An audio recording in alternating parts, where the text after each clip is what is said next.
Welcome back. So far, our eigenvalues had been real numbers, and our eigenvectors real directions the matrix merely stretches. But consider a rotation of the plane. It takes every single direction and swings it to a new one. It fixes nothing. So how can a rotation have an eigenvector, a direction that only gets scaled? The surprising and beautiful answer is that it cannot, as long as we insist on real numbers, if eigenvalues are complex. Today we embrace that. We will see that a rotation by an angle theta has eigenvalues e to the plus and minus I theta, that complex eigenvalues of a real matrix always come in conjugate pairs, and that each pair hides a real 2x2 block describing a rotation combined with a scaling. The magnitude of the eigenvalue tells you how much it scales, its angle tells you how much it rotates, and the trajectories it produces are spirals. Let's make the problem precise. Rotation by an angle theta in the plane is the matrix with cosine theta and minus sine theta on top, and sine theta and cosine theta on the bottom. Geometrically, for any angle strictly between 0 and a half turn, it swings every direction to a new one.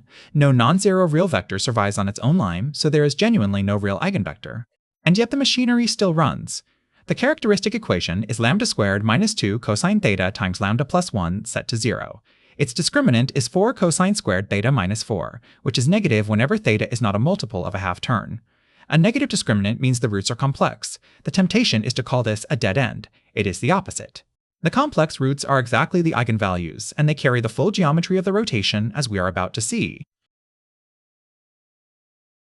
Let's solve that quadratic. By the quadratic formula, lambda equals cosine theta plus or minus I times sine theta, and by Euler's formula, that e to the I theta equals cosine theta plus I sine theta, these two roots are precisely e to the plus I theta and e to the minus I theta. So the eigenvalues of a rotation are a conjugate pair sitting right on the unit circle in the complex plane. Two facts make this gorgeous. First, the magnitude of each eigenvalue is 1. That has to be true. A rotation preserves length, so it neither grows nor shrinks any vector, and a magnitude of 1 means exactly no scaling. Second, the argument, the angle of the eigenvalue in the complex plane, is theta itself, the rotation angle. So the angle of the matrix is literally the angle of its eigenvalue. The complex number does not just permit the rotation, it encodes it perfectly. Here is a fact that holds for every real matrix, not just rotations.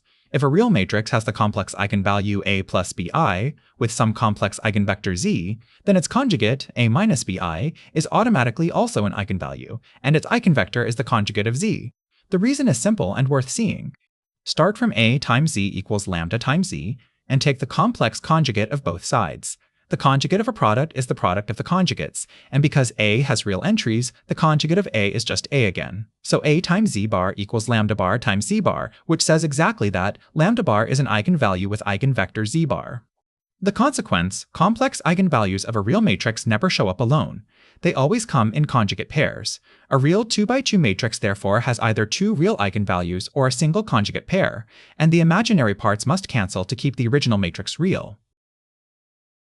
We do not actually have to leave the real numbers to use complex eigenvalues. Write the eigenvalue in polar form, lambda equals A plus bi, which also equals r times e to the I theta, where r is its magnitude, the square root of a squared plus b squared, and theta is its argument.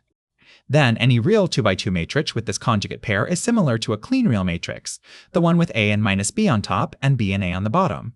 Factor out r, and that matrix is exactly r times a rotation by theta. So this is the real canonical form of a complex eigenvalue, and it reads off two geometric actions at once. It scales every vector by r, the magnitude of the eigenvalue, and it rotates every vector by theta, the argument of the eigenvalue. In the right basis, the matrix is a rotation and a scaling stacked together, and we can write A as p times this rotation, scaling block times p inverse, the complex cousin of diagonalization. Before drawing spirals, here is a fast test for which case you are in, just from the matrix entries.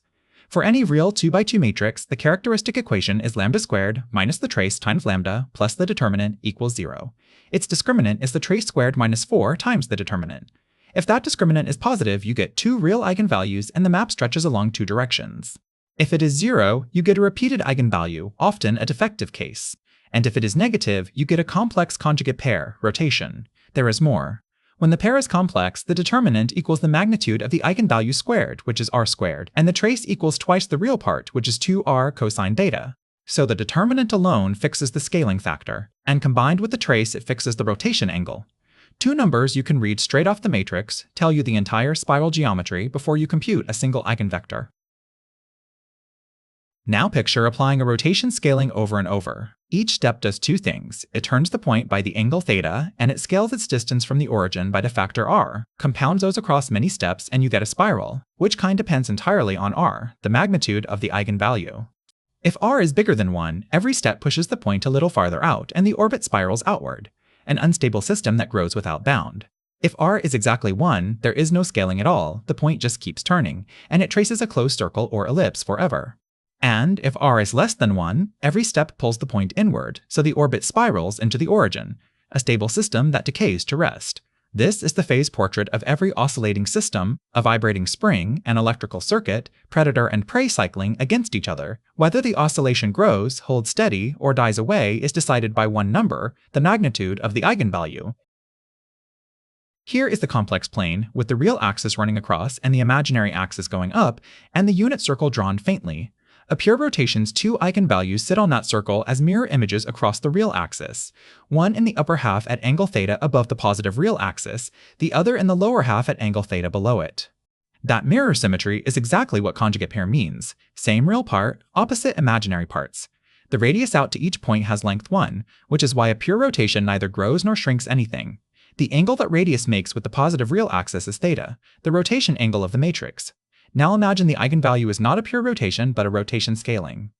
Then the magnitude is some r different from 1, and the 2 points slide off the unit circle onto a larger or smaller circle of radius r. Same angle, new distance, rotation set by the argument, scaling set by the magnitude. Here are the three possible fates of a system governed by complex eigenvalues, side by side. On the left, the magnitude of the eigenvalue is less than 1. The trajectory spirals inward, winding tighter and tighter toward the origin, a stable system whose oscillations gradually die away, like a plucked string coming to rest. In the middle, the magnitude is exactly 1. There is rotation, but no scaling, so the trajectory neither grows nor shrinks. It loops around the origin forever on a closed orbit. We call this a centaur. Think of an idealized, frictionless oscillation. On the right, the magnitude is greater than 1. The trajectory spirals outward, looping away from the origin and growing without bound, an unstable system whose oscillations amplify until something breaks. In all three, the direction and speed of the swirl is set by the argument of the eigenvalue. One complex number, the eigenvalue, decides between decay, perfect sustain, and runaway growth. Let's do the cleanest example, a quarter-turn rotation, the matrix with rows 0, -1, and 1, 0. The characteristic equation is lambda squared plus 1 equals 0, so lambda is plus or minus I, the two square roots of -1. Check the polar form. The magnitude of I is 1, matching the fact that a rotation preserves length. And the argument of I is 90 degrees a quarter turn, exactly the rotation angle. Everything is consistent. Now find an eigenvector for lambda equals I. We solve a minus I times the identity times z equals 0, and a solution is the vector with components 1 and I. Notice that this eigenvector is genuinely complex. Its second component is the imaginary unit. There is no real eigenvector at all, which is precisely what we expected, because a real quarter turn fixes no real direction.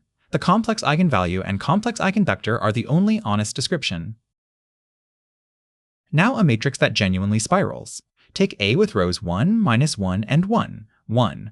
The characteristic equation is lambda squared minus 2 lambda plus 2 equals 0, and by the quadratic formula lambda equals 1 plus or minus I. A conjugate pair, put it in polar form. The magnitude is the square root of 1 squared plus 1 squared, which is the square root of 2, about 1.41. The argument is 45 degrees, since the real and imaginary parts are equal and both positive. Now read the geometry straight off the eigenvalue without drawing anything. Each application of this matrix rotates every vector by 45 degrees and scales it by the square root of 2. Because that magnitude is bigger than 1, the scaling wins over the long run and trajectories spiral outward, growing by a factor of about 1.4 every step while turning an eighth of a full circle. The eigenvalue told us the entire qualitative picture. Let's nail down the real canonical form for that same matrix. The eigenvalue was 1 plus I, so its real part A is 1 and its imaginary part B is 1. The rotation scaling block is the matrix with A and minus B on top, B and A on the bottom, that is rows 1, -1, and 1, 1. But that is exactly the matrix A we started with. So this particular A already is its own canonical form. It sits in the perfect basis with nothing to untangle, and we can factor it explicitly, the square root of 2 times the rotation by 45 degrees.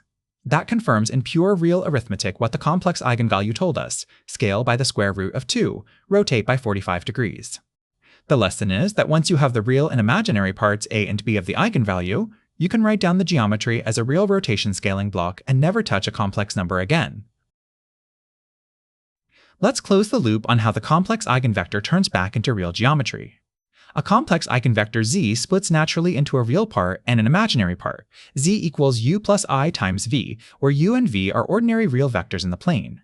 The beautiful fact is that those two real vectors, u and v, form a basis in which the matrix becomes exactly the rotation scaling block. Build P from those two real columns, and A equals P times the block C times P inverse, where C has A and minus B on top, B and A on the bottom. Notice there are no complex numbers anywhere in the final answer. The conjugate pair of complex eigenvalues and the conjugate pair of complex eigenvectors collapse together into one tidy real 2x2 block and one real change of basis. The spiral physically lives in the real plane spanned by u and v. Going through the complex numbers was just the cleanest route to a completely real description. A little history. The hero of this episode is Euler's formula, that e to the I theta equals cosine theta plus I sine theta, which Euler published in 1748. It is the bridge that ties rotation to the complex exponential, and without it, none of today's clean picture exists. In the 1820s through 40s, Cauchy developed the theory of characteristic roots and met complex eigenvalues while studying quadratic forms and mechanics. The physical payoff came from oscillating systems. The small vibrations of a mechanical system or an electrical circuit are governed by the eigenvalues of a real matrix, and a conjugate pair of complex eigenvalues is precisely the mathematical signature of oscillation. In the 20th century, this became the foundation of control theory, where the single most important question about a system is a question about its eigenvalues. Do they all have magnitude less than 1, so that disturbances die away and the system stays stable? Let's recap. A rotation of the plane fixes no real direction, so it has no real eigenvector, and its eigenvalues are forced to be complex. For a rotation by angle theta, they are e to the plus and minus I theta, a conjugate pair on the unit circle whose argument is the rotation angle. This is general because a real matrix conjugates to itself. Its complex eigenvalues always come in conjugate pairs, and so do their eigenvectors. From one pair, we read off a real rotation scaling block, the matrix with A and minus B on top, B and A on the bottom, which scales by the magnitude of the eigenvalue and rotates by its argument. The trajectories are spirals, outward when the magnitude exceeds 1, closed loops when it equals 1, inward when it is less than 1. Magnitude controls growth, argument controls rotation. Next episode, we come back to real eigenvalues and watch the largest one dominate the long-run behavior of Markov chains, ending with the eigenvector behind Google's PageRank. Today, we let eigenvalues go complex. A real rotation matrix fixes no real direction, so it has no real eigenvector, and indeed, its eigenvalues turn out to be complex. For a rotation by angle theta, they are e to the I theta and e to the minus I theta, a conjugate pair on the unit circle whose argument is exactly the rotation angle. This is general, complex eigenvalues of a real matrix always come in conjugate pairs, and so do their eigenvectors. From one such pair, we can read off a real canonical form, the rotation scaling block. The matrix acts in the right basis, by scaling by the magnitude of the eigenvalue and rotating by its argument. So the absolute value of the eigenvalue controls growth or decay, and its angle controls rotation. When the magnitude is bigger than 1, the trajectories spiral outward. When it is less than 1, they spiral inward, and when it is exactly 1, they trace closed loops. That single complex number captures a spiral. Next episode, we return to real eigenvalues and watch the largest one take over the long-run behavior of Markov chains, all the way up to Google's PageRank. If you got something out of this, please like the video, drop a comment with what clicked for you or what didn't, and subscribe for more educational videos. Every like, comment, and share helps push this work to more learners, which is what this channel is really about. Thanks for watching. See you in the next one.